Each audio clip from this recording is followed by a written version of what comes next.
On March 15th, all over the world, students organized a record-breaking walkout. Media outlets reported hundreds of thousands of participants worldwide, with some saying there were nearly 1.5 million students in more than 100 countries who participated. It is time for us to stop watching. It is time for us to fight back. We are the generation that will lead international action.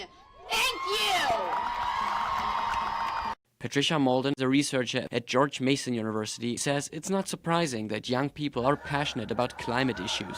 It is something that young people understand better than adults do and grasp it, and they're, I think, overall concerned about their future anyway. But also with social media, it allows that connection between continents. That's our job as the young idealists, which we know that we are. We want to prove that while we are young and we don't have as much experience, it doesn't mean we don't know these things, and we do our research and we care, and that's how we're going to change the world. And since we're the next ones going into the workforce, going into public offices, things like that, it's important for us, and as like the Chan is saying, it's our future. The climate protests are not the first student-led movement. They were heavily inspired by the March for Our Lives, which demanded stricter gun laws after a Parkland, Florida shooting at a high school last year left 17 dead.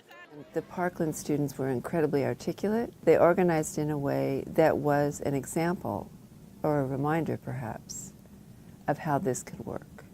Will the movement stick in the US as it has in other countries? Experts say that's hard to predict, but the students have some prominent supporters.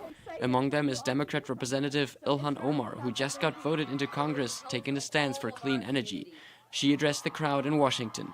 Thanks to all the youth that have decided to show up today for their future. And every single adult that is here to assure that future happens. Other endorsements came from former presidential candidate Hillary Clinton and Hollywood actor Leonardo DiCaprio, who in return got some shout-outs himself. The question now is whether the students who, for the most part, can't even vote, will end up having a real impact on global politics. Markus Meyer-Gehlen for VOA News, Washington.